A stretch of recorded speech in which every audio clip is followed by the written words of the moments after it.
Good evening. The Darfur region of Sudan is again embroiled in violence as horse-riding Arab militias known as Janjaweed and the Sudanese government-sponsored paramilitary force, the RSF, invaded towns and villages on Friday and set them ablaze. Thousands of people are without homes and hundreds have been killed. According to the BBC and other international media organizations, the latest conflict started in Krenik, 80 kilometers east of Geneva, following a dispute between Arab nomads and members of the Masalit community. For decades, the two groups have clashed over land, with Krenek as the home of the people driven from their rural villages by Janjaweed raids. The Darfur conflict started in 2003 and was once a cause of global outrage. International peacekeepers were deployed and an international arrest warrant was issued for Janjaweed's former leader Ali Mohammed Ali Rahman, also known as Ali Kashuab, and Sudan's ousted president Omar al-Bashir. The conflict has left over 300,000 people dead and more than 2 million others homeless. The Janjaweed, accused of ethnic cleansing in Darfur, have been reasserting their dominance and imposing their will following the end of the peacekeeping mission in 2020. Some observers also suggest that the renewed attacks aim to destroy the displaced people's camp, which is strong evidence of genocide, ethnic cleansing, and a crime against humanity, parts of the charges in the ongoing trial of the former Janjaweed leader. Darfur region is rich in gold, and political observers have accused Janjaweed of attempting to gain control of the land for gold prospecting. They do this by recruiting Arab fighters from Chad and other Sahel countries and encouraging the fighters to bring their families to populate cleared out areas of Darfur. Today is May 1, 2022. It's Labor Day across most of Africa. In Ghana, the new government imposed levy of 1.5% tax on all electronic transactions above 100 Ghanaian cedi, which is about $13 takes effect. Known as the e-levy, it's a source of concern for Ghanaian merchants and customers alike. The e-levy, another Ghanaian government effort to raise revenue, will apply to bank transfers, remittances, and other mobile money transactions. During a parliamentary debate last year, lawmakers who opposed the law for its expected impact on small businesses and low-income workers exchanged punches with those in support.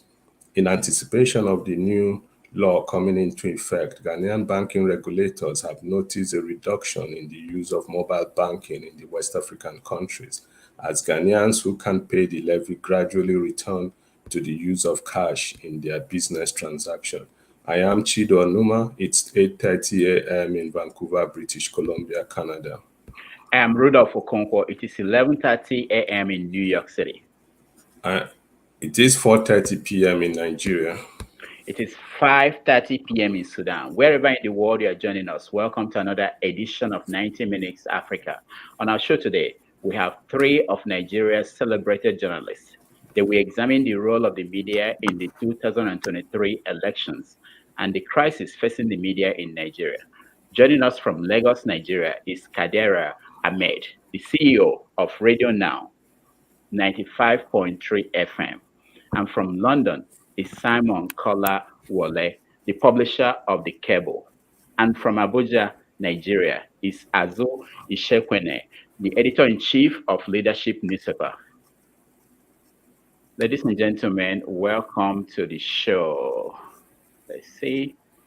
Ladies and gentlemen, you're welcome to the show. Yeah.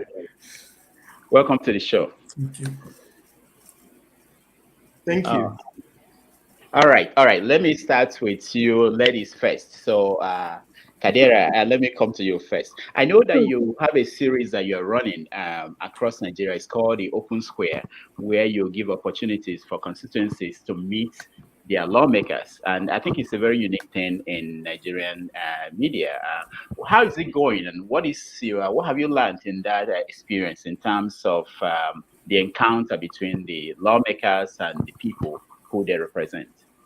Well, thank you very much, Mr. Okonkwo. First, for the invitation, for the opportunity to be part of sitting down and having this conversation. Chido, thank you as well. And of course, hello, Simon and Azu.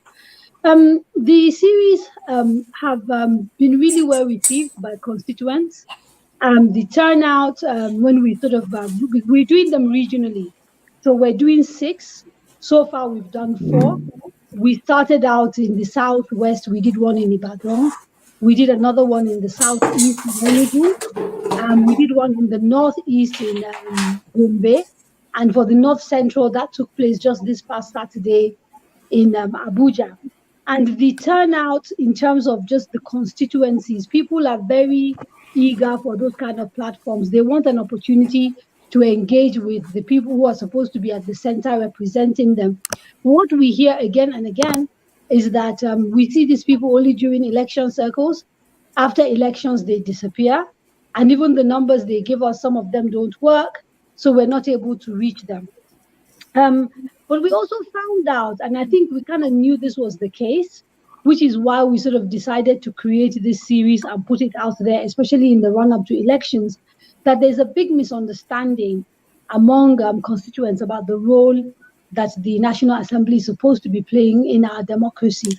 Partly because people don't understand, but partly, as has come out again and again throughout the town halls, is partly legislators themselves misleading people and making outlandish promises in trying to get into office and saying to people, we're going to do this for you, we're going to do this for you, things that are not part of their constitutional duty.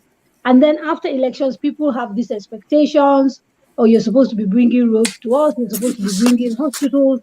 And you know, the role of the National Assembly is, of course, lawmakers, is they're supposed to also sort of provide a check and balance and an oversight function as well when it comes to the executive. But overall, it's been well received. I think the most disappointing part of it is that the turnout from the National Assembly hasn't been as great as it should be. The senators and the House of Assembly members that are actually attending are people that when you actually see their record, you see that they're actually doing well as representatives.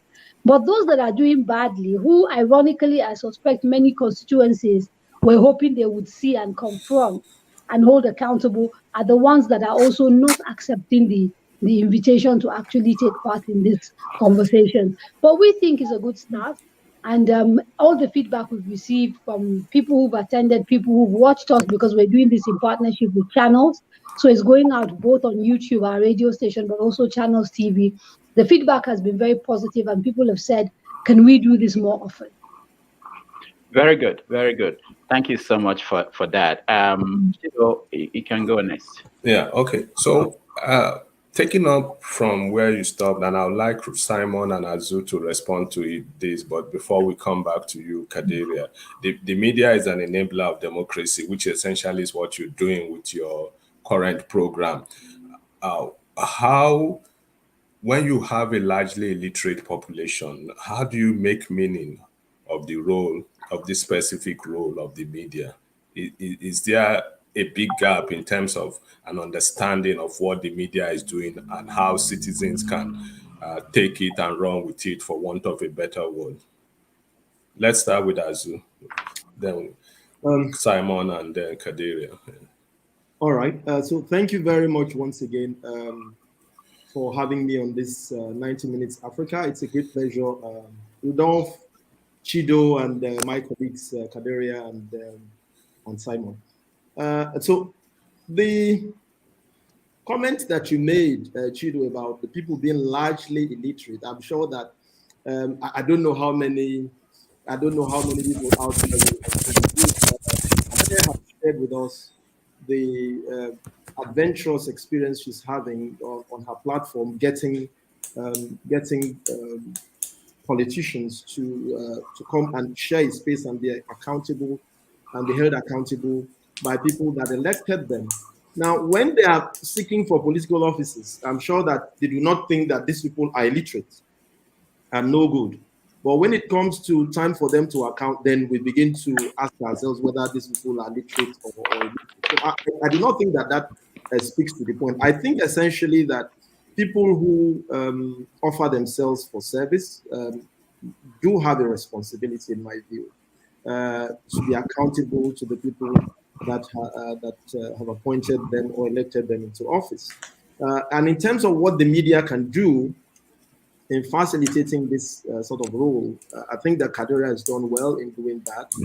I think that the media also has to go beyond, the more conventional spaces like what we have in big cities, and because the large populations of voting publics and Nigerians to whom these people are accountable that are incidentally outside the reach of conventional media. So I think that it's also our responsibility while we do the bits we can and offer our little sense by using traditional mainstream media.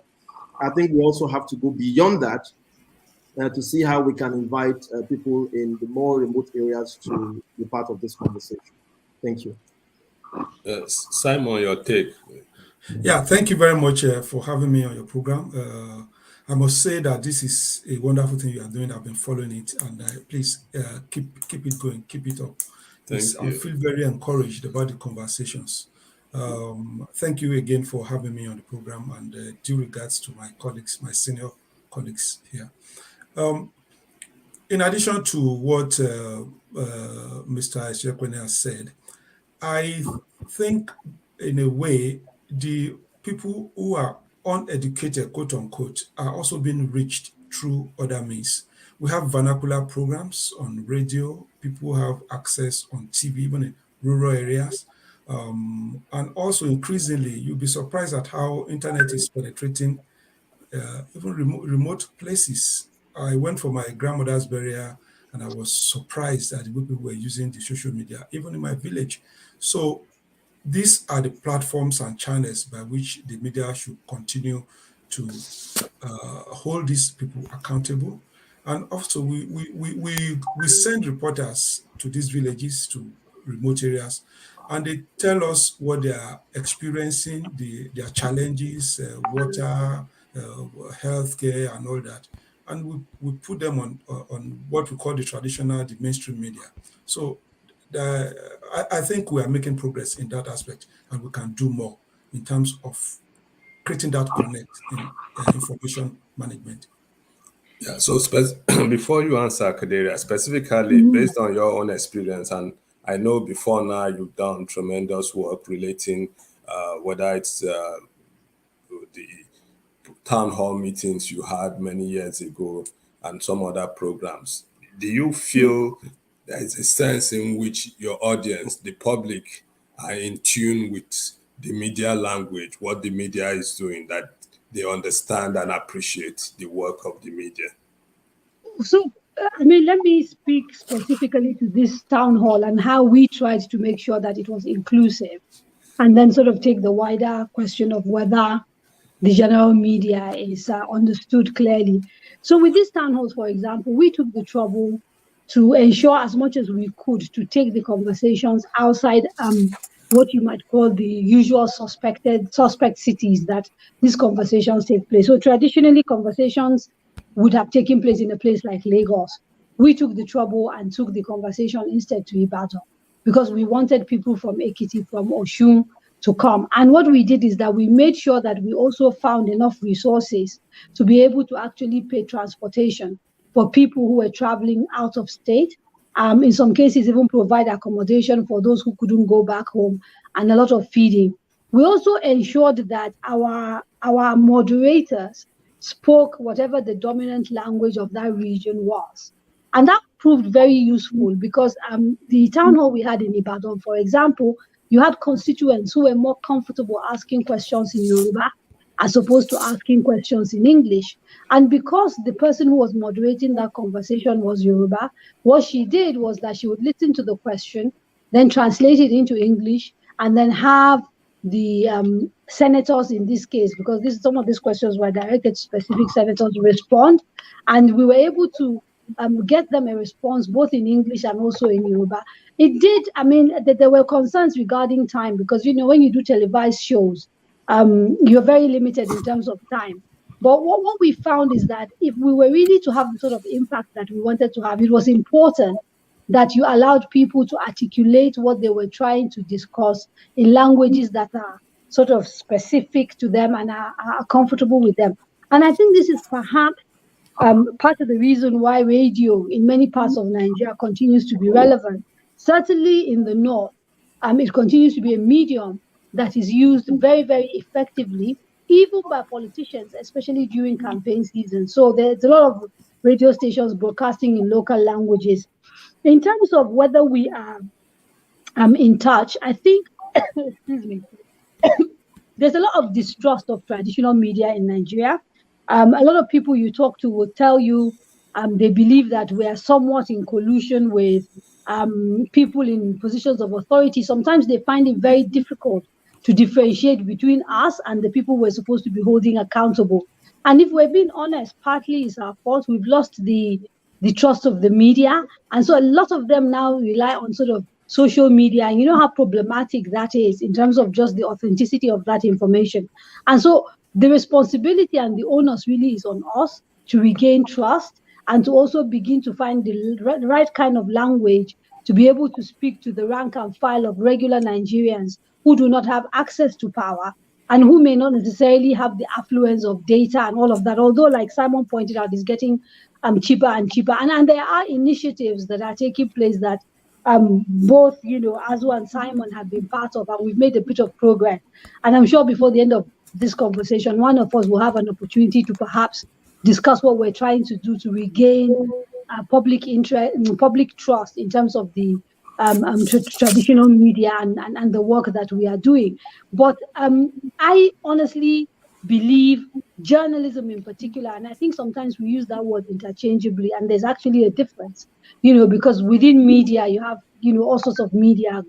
Content isn't necessarily journalism, but journalism, I think, the more democratized information has become, the more freely available it has become. I think the more significant the work of actual journalists, who sort of main reason for being is holding power accountable and setting agendas for conversation. The more problematic a country is, the more important the role that journalists play.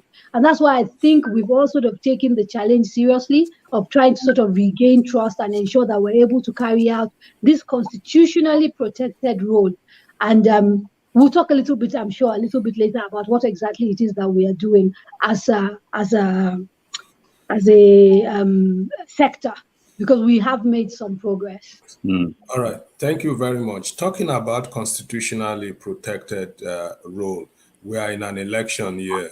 I mean, election is next year, which is a year away. There is so much expectation from the media.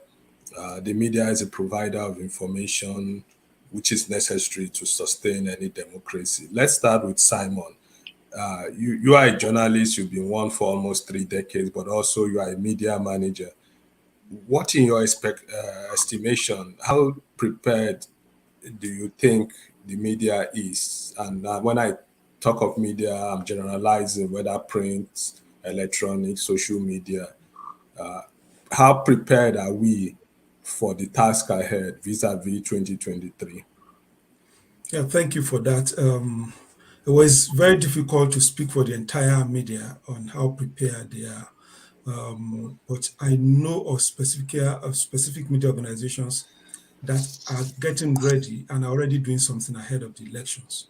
On our own part, for instance, we are going to launch a subdomain soon where we are going to be tracking facts around the elections, what we call fact checks.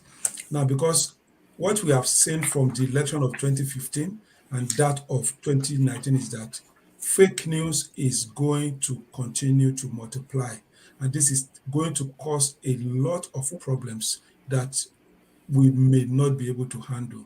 So I am seeing a situation where the media will be more alive to its responsibility of information dissemination, so that people, when they see things flying around on social media, they can go to the trusted media news sources to find out if those things are true or not.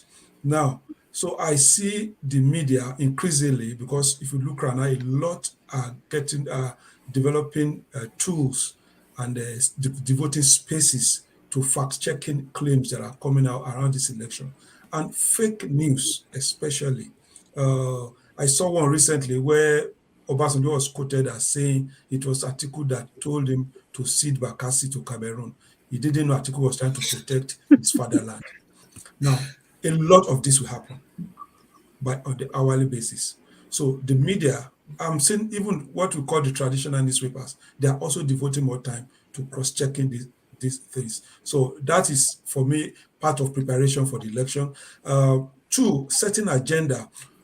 The agenda currently is not being properly set. We have a lot of issues in Nigeria. We have a lot of issues. We are dealing with ASU strike that has been there right from, I've been hearing of ASU strike only God knows how many years. We are not discussing how can we address this issue once and for all. We are not discussing issues around debt.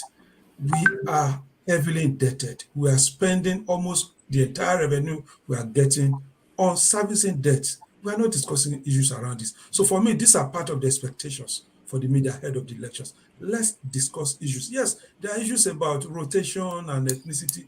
Those are also issues. I mean, if you don't have a settled polity, you will continue to run helter-skelter, in terms of your the way you go about addressing these issues. But let's discuss all issues together.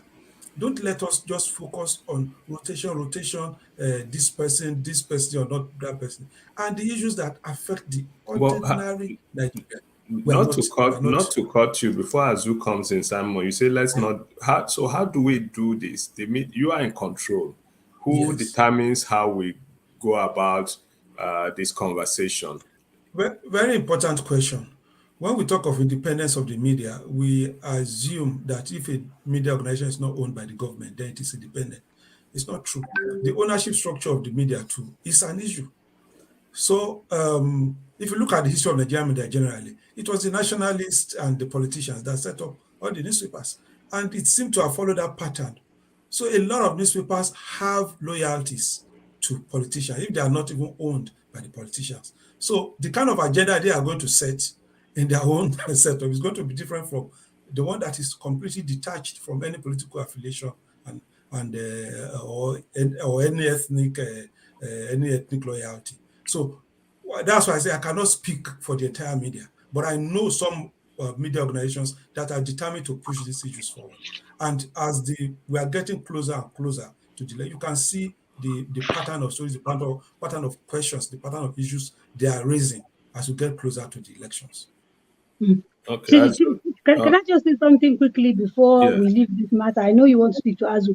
So if anybody is interested, this evening at 9:30, I'm having on my program Pivotal, I'm having a very extensive conversation with Mr. Okweyemi Agbaje, who is one of our leading economists, exactly on this issue of debt and the Nigerian economy and how that is sort of feeding or not feeding into our elections. So anybody interested in that conversation can actually watch because they also stream no matter where you are globally.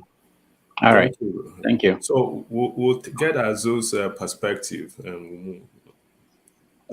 Well, so thank you very much for that intervention. In fact, I remember that, Chido, when you first sent out the invitation to me and I looked at the subject, I was wondering what needed saving, whether it was actually the media, because your subject is the role of the media in 2023 elections and the media in crisis, saving the media in Nigeria. So the questions, I mean, I asked myself a lot of questions. Is it the media that really, is it the media that needs saving?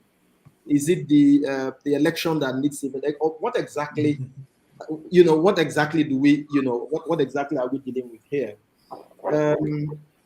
I think just to play the devil advocate for a while, if I may, I sometimes worry that following the tradition of the agenda setting function of the media, which goes back, as I'm sure that we all know, to 1968, when some studies were done based on the Carolina election.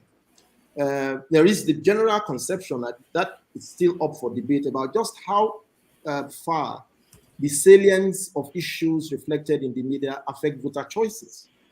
But to dive to the topic, I think it's also important to try and separate some of these things. There are issues related to elections, and there are issues also related to the media, in my view. For example, if you deal with issues related to elections. We know that for the last two election cycles, the numbers that we have from INEC suggest that voter turnout has been around 35%.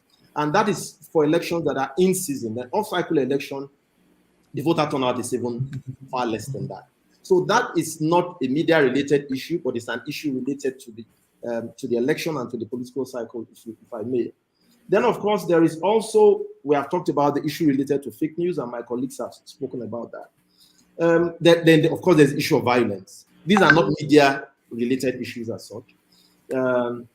Misuse of security agencies and vote buying. Now, if you take that on one side, so those are the bulk of issues that are on one side. On the other side, if you then look at the media and we do a bit of introspection, Simon has very eloquently mentioned the issue of ownership and how ownership priorities may affect, our choices and the sort of content that we want to do in media. There's also journalistic culture, which I think is a major media-related issue that we have to deal with. There is the issue of resources. And of course, there's the issue of onslaught of co-created content. So my point is that perhaps if we separate some of these things, that there are issues related to media and there are issues related to the way our elections are, the situation that we currently find ourselves in respect to the elections. Now, so the question, if I may just say a word or two before I hand over to Kadaria or any of my other colleagues about, so what are you doing? I think that really is the point here. So what are you doing? What is the media able to do to deal with some of these issues? Whether there are issues directly related to the media or there are issues that we find ourselves obliged to deal with on account of what the Constitution and what our profession requires us to do. I think, in my view, one of the things that we need to do urgently to regain the ground, so to speak, as Kadaria spoke to the sleeping trust, will have to be expansion of our knowledge base. I think the media has to do a lot of work to expand its knowledge base, and I believe that we are doing quite a bit of work in that area in leadership, and I'm sure in a number of other media houses. I think, secondly, also. And I've done this a number of times in the past in my experience, and we're doing it again, and it's an experience that I'm more than happy to share with colleagues. When election is approaching, we set up guidelines. They are not guidelines outside what what journalists are supposed to do, but because we are taking in younger and younger journalists who may be covering some of these issues for the first time. So we set up guidelines about what you are supposed to do and remind you of some of those things that you are supposed to do. I also think that journalists should not be shy to collaborate as we move closer and closer to election time. I think we should be able to use the FOI and fact-checking websites more. I think we need to let our platforms be more inclusive, cover weak and vulnerable voices. And I think we also need to remind ourselves that we have a constitutional duty and a duty as professionals to hold people who offer themselves for public office accountable to people. I'll just pause for now and maybe return to any of you. Okay, so let me, we touch on key issues, trust of the media. People seem to not trust the media a lot, not just in Nigeria, across the world. And this season is the political season, and we know that there's a lot of money inside this season in terms of people trying to change opinion and buy the media and buy voters. We've seen politicians giving out money to different delegates and giving out money to people. I want to know what, as leaders of the media, what you are doing to make sure that it doesn't impact the reporting that you are receiving. Because as editors, you may not know what happened before the story gets to you. You see the story and you decide whether to run or not. What are the safeguards that are being put in place? Because people who are watching us, they may want to know, because they think the assumption is that if politicians are sharing money, that they are giving it to media and that everybody is collecting money, that what they are reading, they can't trust it. That's what I hear from people. You are being paid. You are being paid by this person or that person. How do you deal with that? How do we convince the audience, our readers? because when we look at people here, we have over 200 years of experience in media, but people still don't trust us. They don't still believe what we're saying. So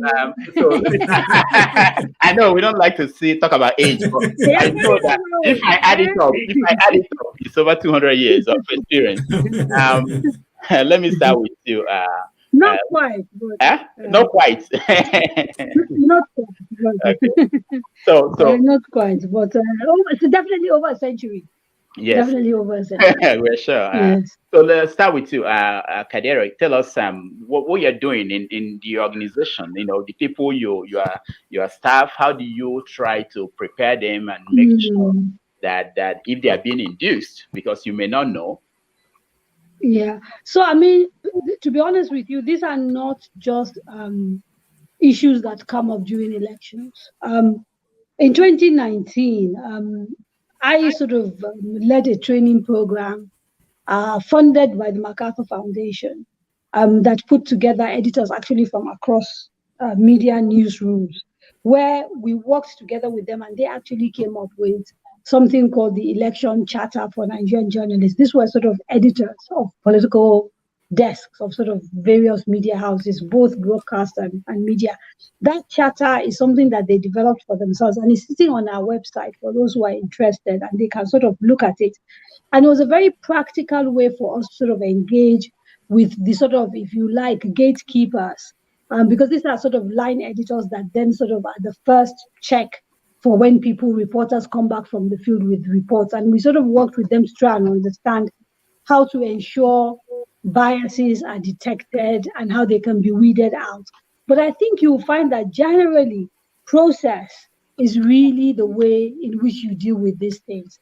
Like you said, you're not going to be following, reporters into the field and making sure that they're doing. But if you have an editorial policy, and from that editorial policy, you've actually pulled out proper processes through which your news is treated. So it sort of goes through things like the verification that Simon was talking about, the authenticity, ensuring balance, ensuring that what you're reporting is not speculative, all the things, and that you are fair to whoever is being covered. But more importantly, in the case of election, that you are not just focusing on covering the mainstream parties. And I think this is where perhaps, you find that a lot of the Nigerian media sometimes fail. And it's not a deliberate failure. We get sucked in as well, because a lot of the drama tends to be with the leading parties, because they are sort of have the biggest contenders, they have the biggest noisemakers, if you see what I mean. But they also have savvy politicians who are used to actively quoting and understand the role the media plays. And so if care is not taken, what you end up with is a very skewed media space, because a number of things happen. They make the news, and so we sort of tend to want to cover it, and we focus on them. In the case of Nigeria, it's almost always inevitably either the ruling party, the APC, or the leading opposition party, the PDP. That is not us, giving Nigerians a fair look at sort of all the parties that are, contesting. But the second thing as well is actually these two parties also have a large chunk of media spend, meaning outside editorial coverage, they can also buy spaces through, putting out advertising and all of that. And so what you end up with is a conversation that essentially dismisses other potential candidates that may have become real alternatives for Nigerians had Nigerians been sort of presented, had they been presented to Nigerians. And so for us, part of what we've sort of done in our planning for elections is to deliberately seek out the smaller parties and tell our reporters that, for every sort of 1 hour that you give to PDP and APC, you will also find equally the same hour to sort of give to the PIPs and things like that, even in your editorial coverage. It's a bit harder to do with commercial coverage, because at the end of the day, media also needs to survive. But at least if you try and do it editorially, you might be able to sort of deal with the skewing of coverage, where sort of smaller parties are disadvantaged because of their size and lack of sort of, if you like, character.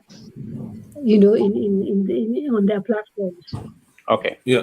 Thank you so much. As I want you to look at the same issue, but also to give us an insight into, the way we used to talk about the legacy about the press. Now the press in Abuja, and how is that impacting the northern region in terms of the northern press and the voice of the northern press being heard across the country. So you can integrate that in your answer to this question about money and media. Okay, thank you. I think Kadaria has mentioned a very important point about process. But of course, process will almost naturally follow the rules. So the rules have to be clear. And then you have the process, and then, of course, the monitoring of that particular process for it all to add up to the result that we all aspire to get.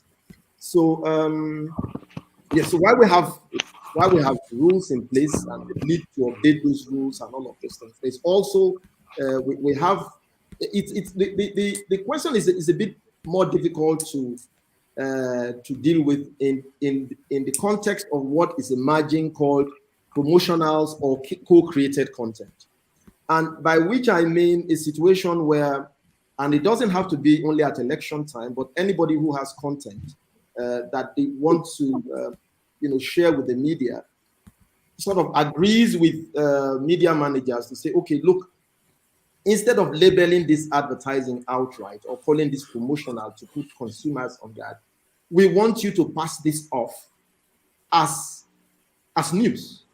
And so that's not something that is starting during elections. It's something that predates elections, but which increasingly I find and I think will spread during election time. People insisting that this content that I'm publishing, okay, I'm going to pay for this. What in radio and TV in those days, they used to call commercial media. But increasingly, I think there's a situation outside the core broadcast, even in print and on the online platforms, where advertisers, because media firms find themselves in a situation of having to do what they can to survive, sort of lower the rules in order to accommodate this content, which ordinarily should not appear as content that is non-news content. So I would say that there's a lot of work to be done in that area. In leadership, for example, what we have tried to do is not only to make the rules clear, but also to make consequences clear, and also to incentivize younger reporters and people who write exemplary stories. Also hold up such stories as examples of how others ought to do it. And that is working for. You cannot guarantee that every content that you publish is 100% accurate, or somebody has not been induced to do something that is unethical. But once people in the system also know that there will be consequences when they find out, I think that that's a very important form of control. Now, to come back to the question of the Lagos, what you call the Lagos-Ibadan, axis divide. I do not think that during election time that is so much of a main factor. I think that the sense that I get is that when you look at the media space today, there appears to be strong feeling of resentment towards the ruling party for whatever reason. And it does seem to me that across media, whether in the north or in the south or in the west or in the east, that resentment is also manifesting itself in the content that we consume. But it's now up to us as professionals, as Kadaria has said, to ensure that we allow sufficient voices, whether they are voices from the north or voices from the south or voices from the east or voices from the west, because we recognize as professionals that this is about the power of people, of Nigerians, to vote. This is about empowering weak voices wherever they may be. And there are voices that are deprived in the north as much as there are voices that are deprived in other parts of the country. So, but when it comes to election time, and the sense that I get from just looking across the media space and looking at the content that is consumed, is that the feeling appears more towards the need to galvanize people to report things in such a way that hopefully that people will be able to hold office holders to account more than with the north-south divide that we normally deal with in normal times. Thank you. Simon, while you approach this, I would like you to also give us an insight into the difference, being that you are online now. What are the advantages you have, and how have you been able to utilize that to do something that traditional media, maybe because of the burden that they carry in terms of being having to produce a physical newspaper, and that you have an advantage? How have you utilized that to make efficient the operation of the cable? Yeah, thank you very much for that. In fact, it's as if you knew the angle I was going to come from. For the traditional media, our ancestors in this business, the print media, the radio, they are highly limited in terms of space. They're highly limited. They have 24 hours to program. For the newspaper, they have 64 pages. For us online, we're virtually unlimited. And that has made life easier for us. For instance, at the cable, there are reportorial standards, whether it is election or not election. There are reportorial standards about reflecting all sides to a story, about accuracy, about balance, about fact check. So sometimes you are writing a story, you have reported, you are unable to get the other side. Immediately the other side comes in, you report. This is not something that the typical newspaper can do. They have to wait 24 hours later to be able to report the other side. If for the print newspaper. For the radio, they've already programmed, they have their programs lined out for 8 a.m. to 2 p.m. This is what is going to happen. So you can't cut in while they are running a radio commentary on not my maybe there's a radio. football match. You can't cut it. So we just got the other side of the story. Maybe you have to wait until they say on your news on the hour. Exactly. Now, that gives us a bit of an advantage. Now, how do we resolve the issue of media and money? We report all sides. Of course, we trust our reporters that they have integrity. I have never had anybody come to complain to me about any of my colleagues that they behaved in a way that is unprofessional or maybe chasing money or blackmail. I have not had that. And we clocked 8 years yesterday. Not one person has ever told me. Of course, nobody can accuse me of blackmail. I don't engage in blackmail. But that is beside the point. Now, we have a standard. All sides, like look at this presidential election now. You have, only God knows how many now, 30 people saying they want to be president of Nigeria. We give everybody, anything you say, I will find it newsworthy. We'll publish.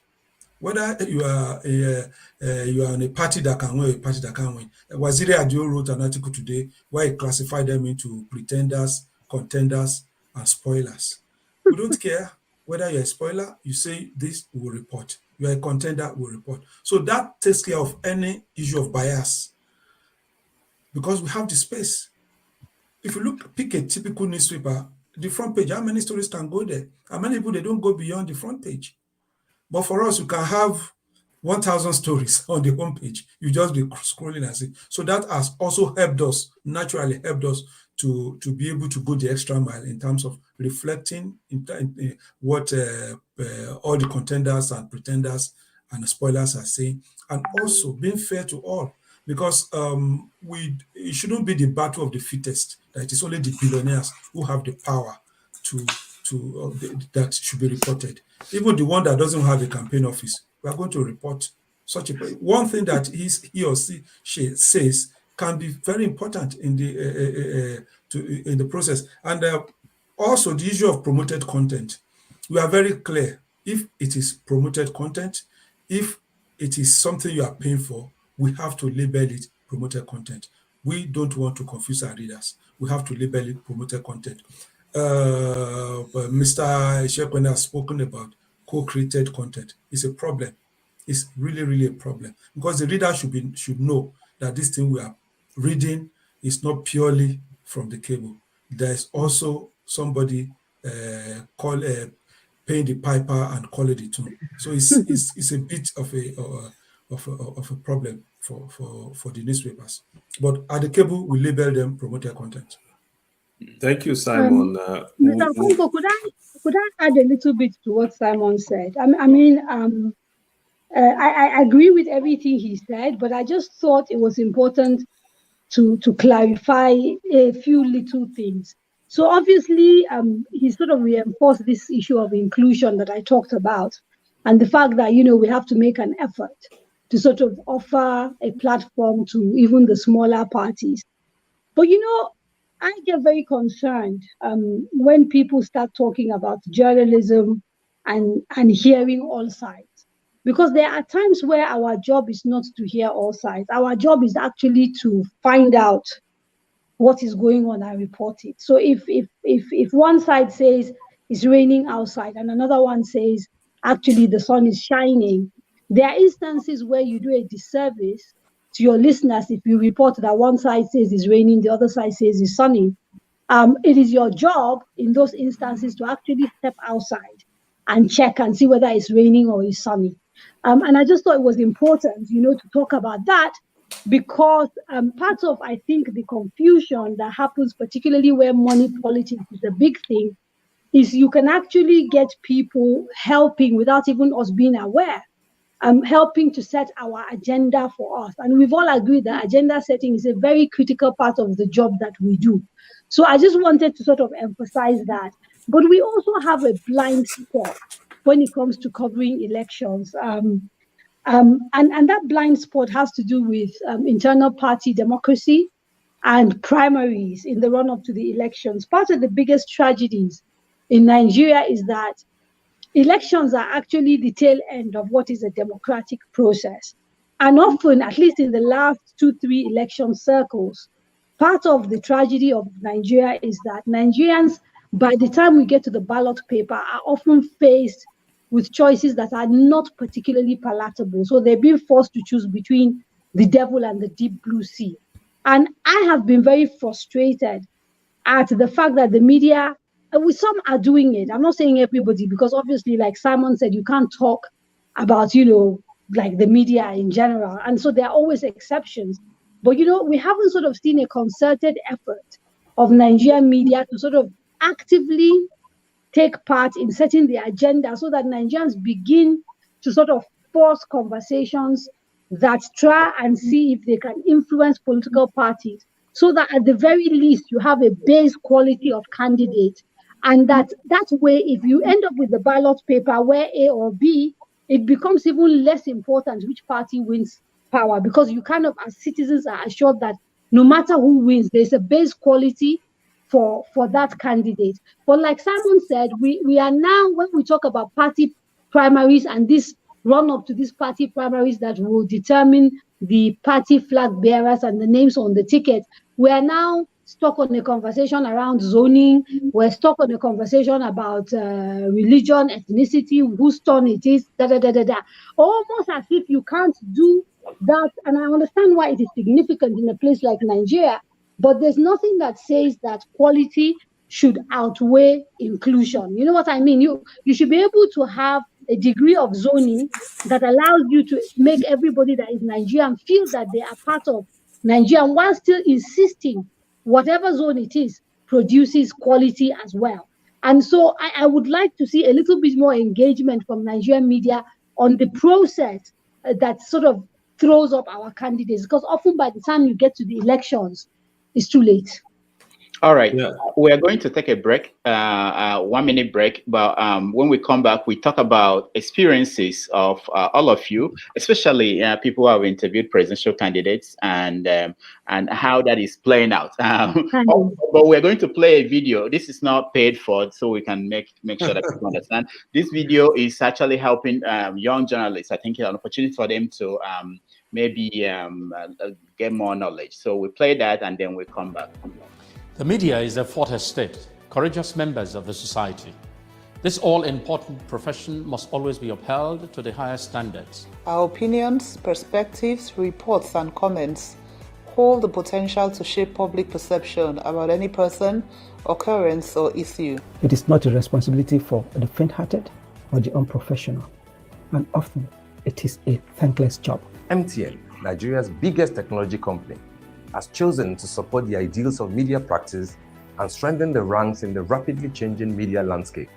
With the groundbreaking Media Innovation Program, MIP. The 6-month certificate course in partnership with the Pan-Atlantic University and the University of Witwatersrand in South Africa, where participants will receive the highest quality media and communication training. And it is open to midstream media practitioners across the entire spectrum, including social media. Does media convergence excite you? Are you inspired by contemporary ideas and fresh perspectives? Then you should be a part of the Media Innovation Program. And learn from the best. By the end of the program, fellows will have enhanced knowledge of emerging media trends and become part of an exclusive network of media professionals with access to world-class resources. To apply, log on to www.smc.edu.ng/MTNMIP. Click on the icon to apply and fill the application form. Applications open on April 27th, 2022 and will close May 5th, 2022. All right. Welcome back, everybody. As Simon, I saw you say that it's a thankless job. Why are you doing that? Why have you been doing it for such a long time? Rudolph, sorry, can we, before we get to whether they are well paid or not, and I know some of them are well paid, let me ask this question. Congratulations, Simon, on 8 years of the cable. You're doing a terrific job in terms of, I mean, we enjoy you and the work you and your team do. The question I want to ask is, Kadaria, you talked about that, Simon, about reflecting on sites, and Kadaria had a bit of a different perspective to it, but she also raised a very important question about processes. And I'm thinking in my head, as if we had some discussion before that. I think before we started this program, Rudolph and I were talking about why, for example, at least the main political parties are not going to have interviews in the primaries. Yeah, like a debate. Like a debate before we now talk of the national debate and the parties that I tried, they refused. They refused, yeah. We tried to get them. I actually tried. Good, I put forward a proposal to all of them that can I help you put together either a town hall or a debate so that your main candidate. Some didn't even answer me. I'm happy because I thought because we are small people in the industry. they didn't 200 years. Yeah. No, we wanted to have a debate with not even the candidates. If the candidates cannot come, their surrogates to come on this show and debate. No, they don't want to. They don't want anything on record. So two quick questions. I think that there is this is just my sense. Kadaria, well done for your effort. And better luck next time. But I just get a sense that the parties think that, and it's not a matter of whether it's right or wrong. It's just the impression that I get from trying to engage a number of them. They think that whatever happens during the primaries is basically the party affair. You know, they don't think that the party is made up of human beings, of Nigerians, yes, of voters. You think so, Chido, but I think that they probably think differently.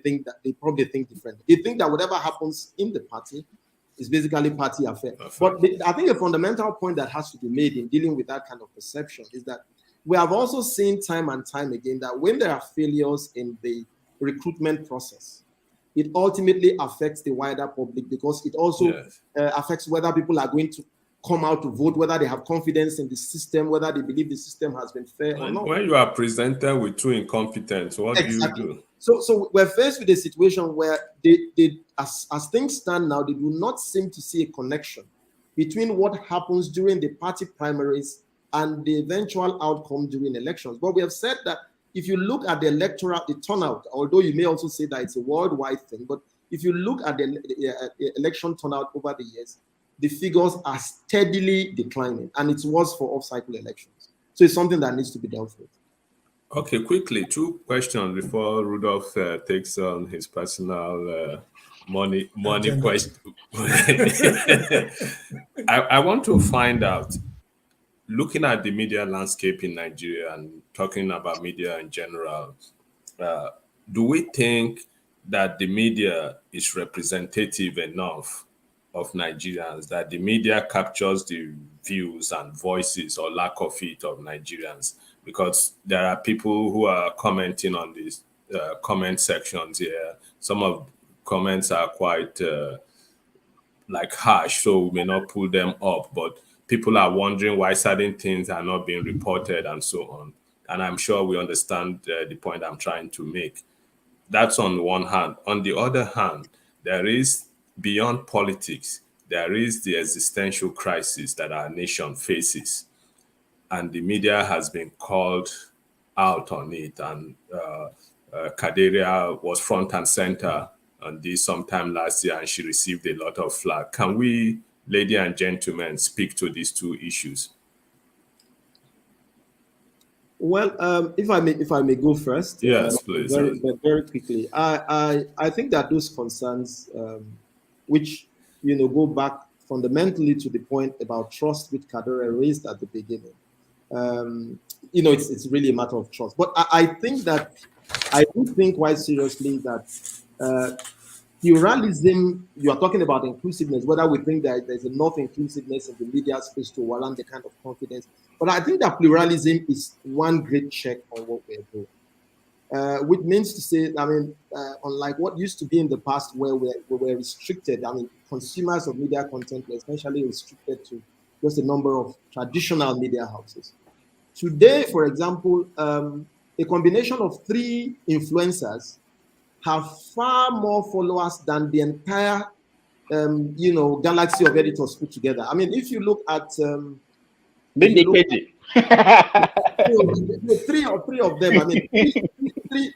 of them. Three of them. Funke Akindele, Yemi, what's her name now? Old man. There are three of them combined. They have three of them combined have Instagram follower of 42.3 million. Now, I don't know of any galaxy of editors that will have that kind of, But I think what is happening, and it's a good thing, the media is far more pluralistic today, in my view, in terms of where you can engage and consume content than it used to be in the past, which is a good thing. I think the media is also learning a very harsh lesson that for you to continue relevant, for you to run a sustainable platform, you need to continue cultivating the trust and confidence of the people that you serve.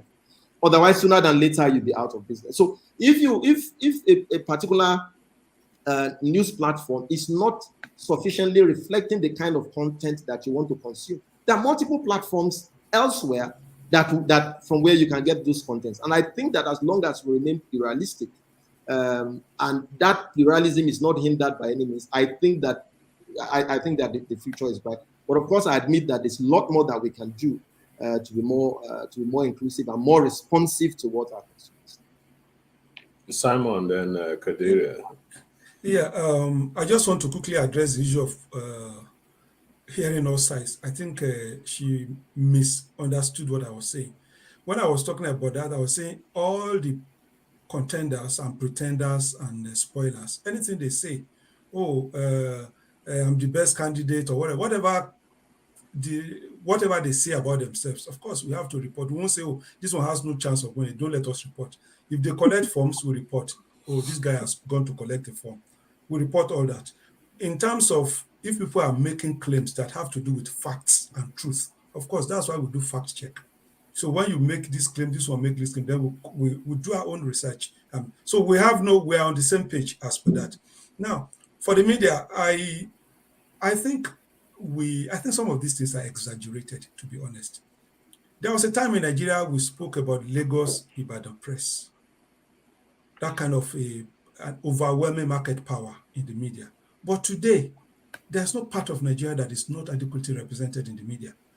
Whether you are talking of ethnicity, whether you are talking of political persuasion, there are newspapers that are sympathetic to PDP, there are newspapers that are sympathetic to APC, and there are newspapers that they report everybody. Now, what point am I trying to make with that? The era of a dominant narration in the media is over. It's over. Even in 2015, that I saw people brought in Buhari, it was not every newspaper in Nigeria that was supporting Buhari. There were newspapers that were not supporting him, that were carrying some very terrible things about him. So it's not as if the media sat down in a room and say, we want to be supporting this kind of, so all of us, let's be reporting only one side. It's not true. The plurality of the media, as my boss has said already, has made this thing, the monopoly is gone.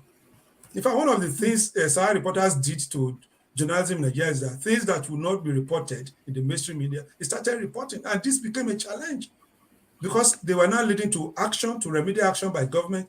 And so the media could no longer hide certain things. It went beyond them.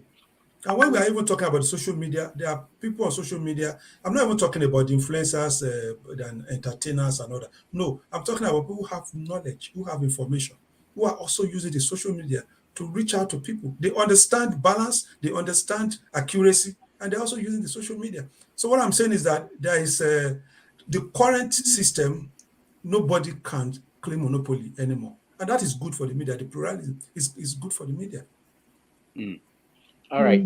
Kadaria, you want to say something or should we? Yeah, I kind of hear what both Simon and Azu are saying. And let me start first by addressing the issue of quality and trust, because I thought Azu would actually reference it. So a few of us, almost 5 years now, have been arguing that we need some sort of system that helps us to regain trust, especially mainstream media of the Nigerian public, and also improve quality. And we finally landed on sort of co-regulation. And Azu and myself are part of a committee that was put together. We are a committee of 3 to look at some sort of ombudsman system, which has now been endorsed by the Newspaper Proprietors Association of Nigeria, a few online media owners like Simon, but also all broadcast media owners. So we are kind of in the process of putting together, checking our essentially policies to sort of and terms and all of that, and then rolling out an ombudsman system. Hopefully it will happen before the elections. As you are leading these things, so I'm sure you would, whatever. And the hope is that co-regulation, because you're also going to have, as part of the ombudsman system, professionals that are not journalists, sort of that are part of this process, that sort of aims to give the public visibility so that they can sort of make complaints about media, so that people can, deal with their complaints, etc. So the first thing this will do, obviously, we hope is begin to regain trust, and the second thing is we hope it will improve standards, because if you are holding people accountable, and what you hope is that because you're holding them accountable, they will continue improving their processes. So I'm kind of really hopeful about that. But I hear what both Simon and Azu are saying about plurality, and in many ways, because in Nigeria we look at inclusion on the basis of tribe and language, we're often tempted to think that things are improving. But I've always argued that tribe, language, and religion are distractions, and that actually real Nigerians that we are failing is more a class issue. And it's about so that the poorest of the poor among us, I'm not quite sure that they are as represented in the media as we would like them to be. So I speak to the experience of the frustrations that led me in 2019 to take the placard and go and lie down in front of ASU, in front of the presidential villa. Because at that time, the people of Zamfara and what was happening to them was very much outside national consciousness. We were on the periphery of national consciousness. Nobody was even aware or reporting what was going on. And it was largely because the victims were majorly poor rural people who did not have a voice. Has it improved? Yes. And you see some of the work donors are doing. If you look at some of the media that they are funding in places like the Northeast, in places where, you are beginning to use radio, you're beginning to use blogs and all that to give visibility to victims of conflict, for example, we've seen an improvement. But I think we have a blind spot, the Nigerian media, because when we think of inclusion, inevitably, because of the politics of our country, because of the way that we've allowed politicians to sort of shape our conversations and our narrative, we often think if tribe is represented, if region is represented, if the two major religions are represented. Never mind that the traditional worshippers also don't get a look, But, we kind of then give ourselves a pat on the back and think that we are doing well, when in reality, the people that we really should be servicing are the poorest of the poor, the 70 million Nigerians who, according to the World Poverty Clock at the moment, are living in abject poverty. And the predictions are that by the end of the year, there are going to be 95 million of them. Those are the people, in my view, that the mainstream media in Nigeria continues to fail. And so I think we need to do better. All right. We're going to take another break. When we come back, we talk about the media, who is actually a journalist, because things are mixed up and people are confused are out there about what is going on.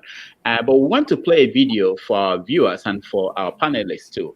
This is a point where the question about who is a journalist and how are we trained as a journalist. I want people to ignore the former governor and the senator, Ishiekwene, in the video, and pay attention to the journalist, the reaction of the reporter. And I want the panelists, when we come back, to tell us, what do they feel? I felt so ashamed that I was a reporter after watching this. Let's play it. They know he's a thief. So, let me ask you, where did you get the courage from? Because you see, it's not courage. I say what other people fail to say. A lot of people will have been wasted. Where did you get that courage to say the truth? Because listen, I have overcome death. Okay. I have no fear of dying. I can die tomorrow, I can die today. So all those fears are out of me. I'm not even afraid of who will kill me and who will not kill me. Who stopped it? So we're stranded. We could have used one governor to remove him. But you mean impeachment? Not impeachment. No, 2003 election. Obasanjo was gone. Okay, was gone. Okay. Because we learned that he knelt down and begged Atiku in his bedroom. He also knelt down and begged me. Where, sir? In my bedroom. He came to the governor's lodge in Asokoro. He came middle of the night. He came straight to my bedroom because he's commander-in-chief. As commander-in-chief, the ADCs and security men have no right. They just knock on my bedroom. I opened. It was him. He knelt down and begged me. And after that, he won. I went to greet him. He said, I will suffer throughout my life for what I made to him. So this is the kind of man you are talking about. Obasanjo is an animal. He's not supposed to be. He's supposed to be caged where chimpanzees are in zoo. So why is there no petition before the FCC? Who told you? There are so many petitions. Go and ask Magu. I'm not a friend of Magu. Go and ask Magu. If you have no, there are many petitions against Obasanjo. 16 billion and other money he stole and money he gave to businessmen. Obasanjo is owner of so many companies you are seeing today in Nigeria. But why it appears as if there's no activities around it, as if as people know, they don't want to talk about it. This is why the U.S. intelligence or the North American intelligence agencies don't respect him. The European Union don't respect him. His power is only in AU. They don't respect him because they know he's a thief. So let me ask you, where did you get the courage from? Because you see, it's not courage. I say what other people fail to say. A lot of people will have been wasted. Where did you get? All right. let's stop it there. I'm interested. I mean, I've interviewed people before, including Ishiekwene, and as a reporter, when you encounter characters like this, let me just leave it. I want to hear from you guys. How do you who is a journalist these days, and how are they trained, and what do you feel when you see a reporter reacting this way? If this guy is reporting for you and sent in this video, or how do you react to that? Well, Rudolph, I dodge the temptation to be drawn. I refuse to be drawn into that. But to say that there's no doubt that I was talking. You recall that the last time we were talking about if we're influencers, and Simon made a very valid point that there are social media influencers who are also using social media for good. But I was talking about the combined influence of Yemi Alade, Tiwa Savage, and Funke Akindele, who have a combined media Instagram followership of 42 points, and they're asking which kind of journalist. So, to your question about who is a journalist, I think that's also part of the question that has drawn us into the social media bill, which Kadaria spoke so eloquently about, and the modest work that we're all trying to do, because there is this debate going on out there that, well, everybody, there's the assumption, especially among politicians, that anybody who has a phone, who has a mobile phone or a smartphone, or who has a conversation and therefore can publish, such content, is automatically a journalist. I do not subscribe to that. You can do your work in whatever area that you feel obliged to do it without necessarily calling yourself a journalist. And except we begin to understand and make the distinction between those who do professional work and those who do not, then we will always be tempted to look at things from that point of view. So my direct answer to your question about who is a journalist and who is not, I think that we sort of would agree. I would look at the common grounds. People would agree that a journalist is somebody who would have a certain level of training. And by training, I do not believe that you ought to have gone to obtain a degree in mass comm or in journalism to qualify as a journalist. I obtained one, but it doesn't make me better than those who do not have degrees in journalism. So, but I believe that you need a certain minimum of training. I believe you need to subscribe to a code of ethics. Those for me are two minimum conditions, for the vocation, if you like, that we find ourselves in. And I think the more of us that give ourselves to more training and subscribe or hold those standards in a code of ethics which we all subscribe to, then the more people we have at that level, perhaps the less of this kind of problem that we would have. But I think there's also one more thing that I'd like to point out before I turn it over to my colleagues. I think that the legal system, I'm not saying it's easier elsewhere, but I think the legal system is failing. It's compounding the misery of people who ordinarily would challenge some of these things that are going on. So when people know that they can do things without consequences, or if you take forever, for example, for a law on libel or defamation, for the people who are libeling or defaming you to be held to account, then this sort of situation that we are talking about would more easily occur. So I'd like my other colleagues to also turn it over to them at this point. Okay, Simon, please.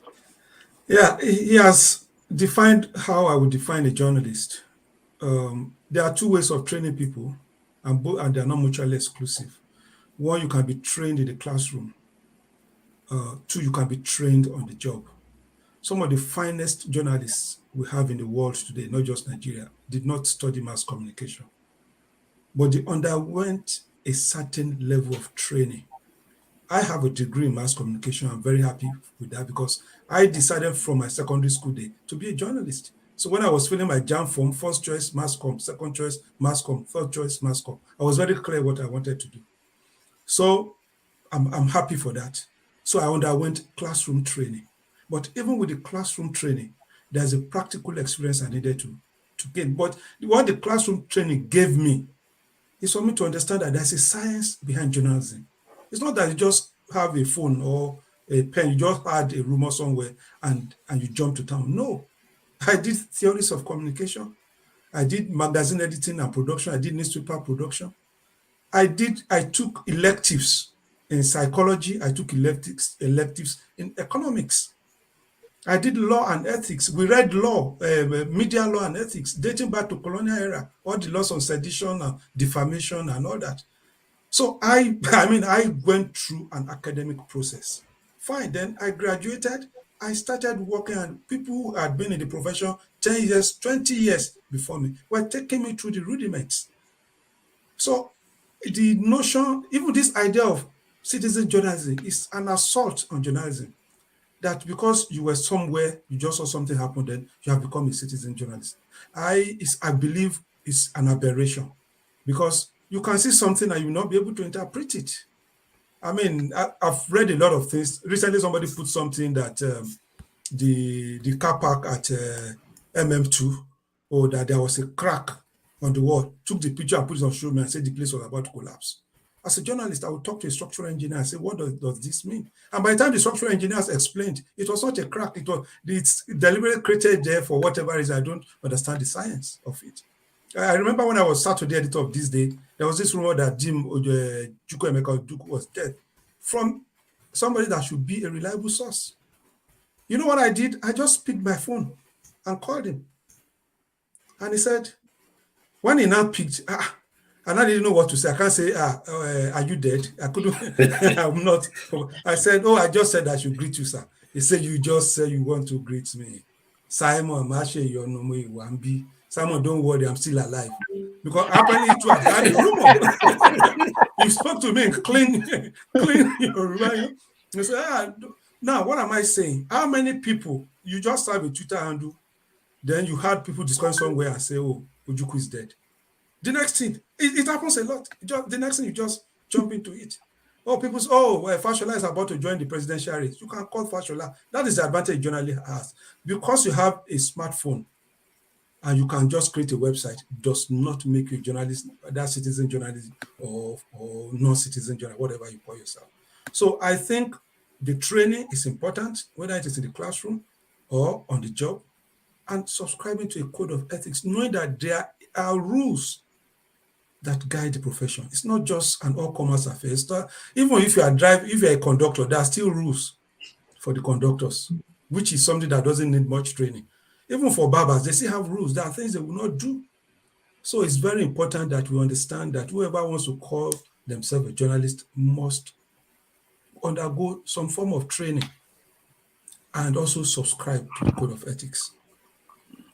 All right. Kadaria, before you take on that question, I also, because we're running out of time and we are going to invite our audience to participate, maybe they have questions for everybody here. But let me ask you to combine it with your answer. I know you're the owner of your own media and you've worked for other people. And I'm thinking, you and Simon, what did you learn from working for other people? Sometimes we blame the owners of all these traditional media for all the problems in the media. What did you learn now that you are an owner? What have you changed for people who are working for you so that they don't experience what you probably experienced in when you are working for owners of Nigerian media, traditional media? Okay, so let me just quickly say that I in terms of, I kind of agree with everything they said about the professionalism and the training that is required to do journalism properly. But I have a slightly different take on who is a journalist. I think if you create content and your content is not designed to hold power accountable, it doesn't really matter how professionally you do your content, how many schools you go to, you're not a journalist. Our constitution, especially in Nigeria, and I think you'll find that probably in most democracies, protects the practice of journalism and is designed to basically say, there's a reason we're called the fourth estate. I was scrolling my phone to try and find the section because it escapes me, but somehow I was too interested in their conversation. I didn't pay attention, but that is the one thing that makes journalism distinct and different from any other form of content creation. Now, you can't hold power accountable properly, obviously, if you do not have the training, the ethics, and all the things that Simon talked about and understand the rules of the game, because there's a degree of fairness that is required. You can't just make up stories about, because you want to hold power accountable, you just accuse people of things. And that's where the training comes in and the ethics come in and all of that. So for me, the medium is now less important than actually the job that we do. So Simon might talk about non-traditional media, whatever, but the cable is on Spaces. It's a new form and is using it really effectively. The difference between the way the cable uses Spaces, though, as a medium, is that they will bring that knowledge, that journalism, that expertise in making sure that the conversation is properly moderated, as distinct and different from someone who hasn't gone through the training. So I'm sort of flexible in terms of the mediums through which one can practice journalism. So it can be on social media, it can be online, it can be on radio, it can be on, our radio now, we are now doing cross-platform programs. So our programs, when you see them, yes, you see radio now But we're on video. We have a YouTube channel. We're doing all sorts of things. We're doing podcasts and etc. etc. So journalism is a group of people who come together whose job is constitutionally protected, and that primary job is to hold power accountable, is to become a watchdog that ensures that the people who are either put in charge of the country or who are in any position of authority do not abuse that authority, and they are central to a democracy. Okay, so for me, it's kind of simple and straightforward. On the issue of being a media owner, now I have a lot of sympathy now for media owners that I didn't have before. I have to confess, right? I'm very lucky. The bulk of my journalism was in the UK, and it was with a public broadcaster like the BBC. What was unique about it, and what I've had to learn since sort of leaving the BBC, is that the BBC didn't have, if you like, commercial pressures. So we never had to deal with the fact that we had no money, to pay salaries. We didn't take advertising because we were funded. When I was with the World Service, money came from the Foreign Office to fund the World Service. When I was working within the sort of domestic service of the BBC, it was the license fee. So what that does is that the BBC is a massive school. You sort of learn a lot. What it doesn't prepare you for is coming to run a business that then requires you, while you are doing the journalism, you go and find money to pay your staff and make sure, that the drive for money does not sort of impact your editorial independence. And in a place like Nigeria, it's particularly hard. And you find that a lot of media houses, for them, the lines are blurred. I find that these are things you learn from experience. In terms of sort of the things that I am doing, that it's hard because we're also in an industry where the skill set is really poor, and the few that you do manage to sort of train up get stolen very quickly, either by tech companies, telecom companies. Everybody's now creating content because rather than doing straightforward advertising, they're deploying storytelling to promote their brands, that sort of thing. So the skills required are very similar. So tech companies will offer 3-4 times what you're paying. The same thing with telecoms. And then the international media, the BBC, the Reuters, the AFPs, you kind of train your local journalists and then they come and give them $1. So one of the biggest challenges as a media owner is sort of finding and retaining talent and then sort of balancing, between looking for sort of money and trying to bring in content, and then ensuring that drive for money does not jeopardize your editorial independence, particularly in a country where corporates have also learned to sort of do a quid pro quo when it comes to advertising. So they kind of give you money, and there's a silent understanding that means you're not going to carry like stories about them, right?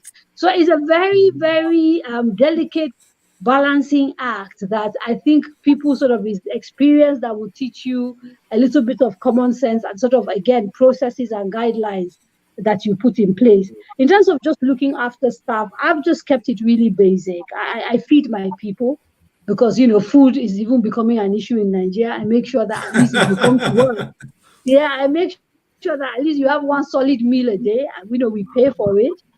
We try not to put them too much in danger. So we are not yet quite big enough to afford cars. We're not yet 8 years old, but we provide Ubers for people who work late because Lagos is dangerous. And we sort of ensure that our healthcare, for example, is comprehensive, and we also provide mental health support, because I think the nature of what we do is very, very stressful, and particularly for people that you put in danger, who sort of do a bit of investigative work and all of that. So these are just sort of the little things that perhaps you may not necessarily find in every media house, and a few are to be found in other media houses from whom I borrowed some of these things. Simon is always holding my hand, him and Azu, and advising me on sort of what to do and what not to do. But I'm still a novice. Maybe we should have this conversation again in 3 years. Thank you so much. We're really running out of time. Simon, quickly, a minute from Simon. Yeah, I'm happy we are running out of time so that I don't talk too much before I get myself into trouble. Well, let me say something. I had 10 jobs. I worked in 10 different places before I set up the cable. So if I say something, I'm not being particular about any media house. I'm just talking generally. So one of the things I've learned that I would say is different now when I became a media owner is that I don't joke with salaries. We clocked 8 yesterday. The latest time we ever paid salary was 24th of the month. 24th of the month. That was the latest. Usually 23rd. So all these weekend things. Now, because I realize that even if your salary is 10 kobo and it is coming regularly, you can plan with it. We also don't joke with staff loans. It's not that the resources are there, but the little resources that come in, we have, people have been able to take loans to pay rents, to buy soft loans with generous moratorium, okay, don't pay in the first 3 months. Now, we have group life assurance for the staff. We do a lot of things that I did not enjoy in my previous jobs, in most of my previous jobs. And what I've come to realize is that some of my colleagues are ready to put their lives on the line. Not because they have so much, but because they also think that we care so much about their welfare. So that is one major thing I would say I've learned. And I'm not going to say more than that. All right. Thank you so much. We let in our audience, so there are some of them, but I've been telling them to turn on their cameras if they want to participate. We let them ask questions. Raf, welcome to the show. Raf, can you hear me? Okay. Yeah, I can hear you. Okay. So I was watching on the TV, so okay. Good. So I'm assuming you have questions or comments for our panelists, so you can ask them any question. Yes, I have my own question, but Dominic said he doesn't want to come on camera, so I should ask his question. So should I ask mine first, or should I ask Dominic's question? You can do both. Make it snappy. We'll just have 5 minutes, please. So okay. All right. So greetings, everybody. Okay. So I think I'll go with my question because Dominic's question is all over the place. So being that I grew up in Nigeria before I left, and I got to see a lot of the destruction of, most of the destruction of the journalism field, which I read a lot as a kid growing up into my young adult years. What is the advice that you guys would give to people who struggle with the credibility of journalism, people who lose faith in Nigerian journalism? I believe you saw some of the comments and you see how people struggle, because I don't believe that all Nigerian journalists are bad or like there's no credibility amongst Nigerian journalism, but I know that it's a big struggle. I know it's difficult. I know it's not easy, but I know that it's a tough thing to maintain credibility. I lived in Port Harcourt, I lived in Ibadan, I lived in Benin City, and I was aware of the military beating journalists. One of my uncle's neighbor, I've forgotten his name, but his head was shaved by the military in Port Harcourt. So I've seen all that stuff. I've seen the good, the bad, and the ugly.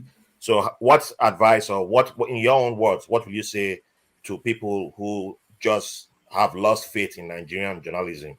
Okay. They believe it's only about brown envelopes. Thank you. All right, thank you. We have also joining us Declan. Let's just take the questions and then you guys can respond. Declan, welcome to the show.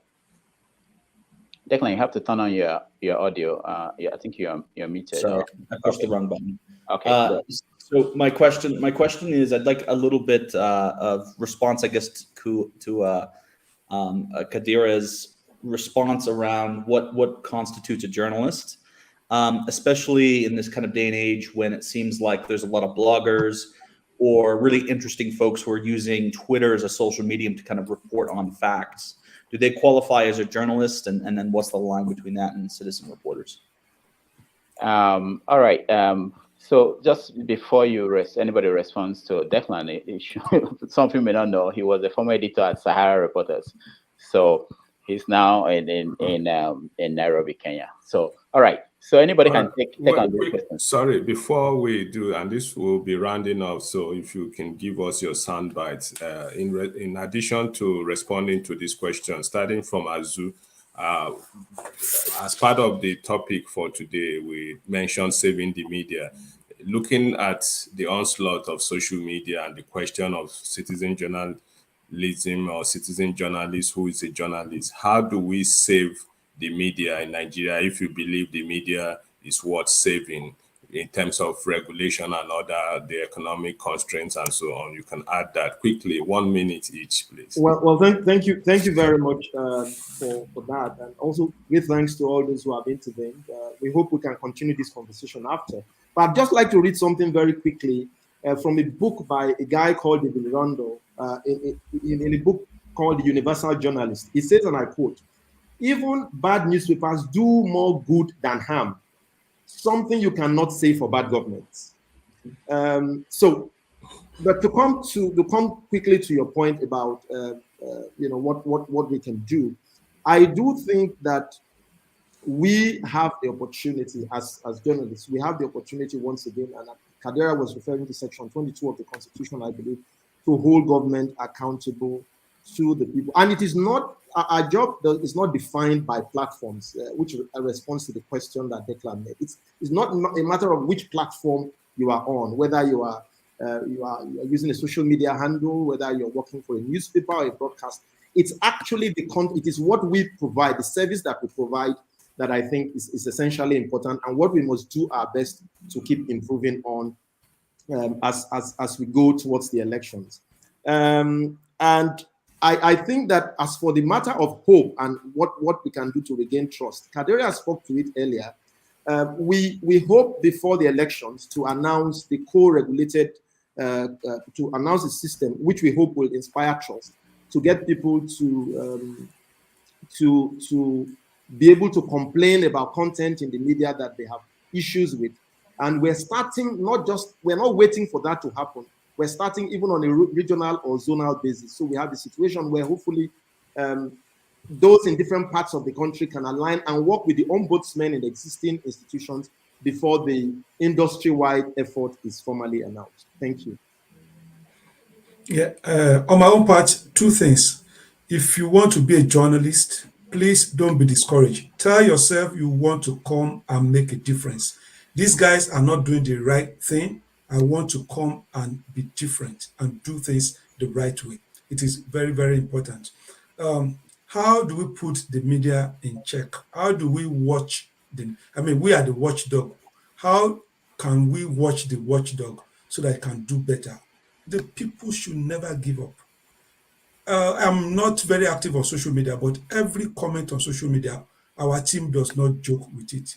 So we see how we can improve. Oh, you didn't include this. Oh, I mean, even as little as graphic, all your graphics, all men, there's no single woman there. Immediately the comment came, it was passed to the graphics department. Henceforth, you must reflect gender plurality or whatever they call it in your designs. So the feedback from the public is very important in holding the media responsible, in addition to the code of conduct that we are talking about. Mm-hmm.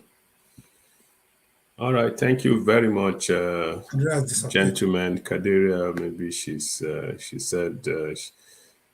her system. Yes. Okay. All right. I think this has been a very engaging conversation, and we hope in the days and months ahead, as the country prepares for the next election, that would bring you guys back to join us to continue the conversation. Thank you so much for joining us. Please follow us on our social media platforms, 90 Minutes Africa on Facebook, YouTube, Instagram, and Twitter. And you can also, okay, she's back. You can also send us. I have power issues. Yes, So I keep moving I keep moving from one device to the other, trying to sort of beat the sort of. I'm sorry. Okay. I'm sorry. No problem. So It's good to have you. No, Yeah, we're just rounding up. You heard the questions. I don't know if you have any. No, I missed most of them, I'm afraid. I did. Okay. But so maybe you just. But I'm sure Simon and Azu have done they've done justice to it. So I was just wrapping up and saying this is an interesting period for our country. We look forward to continuing this conversation, and we want to thank you all for being part of this, and hope that you oblige us when next we call upon you. Thank you so much, and see you all next week. Thank you. Thank you. Thank you. We appreciate all your contributions today. Thank you. Bye-bye. All right.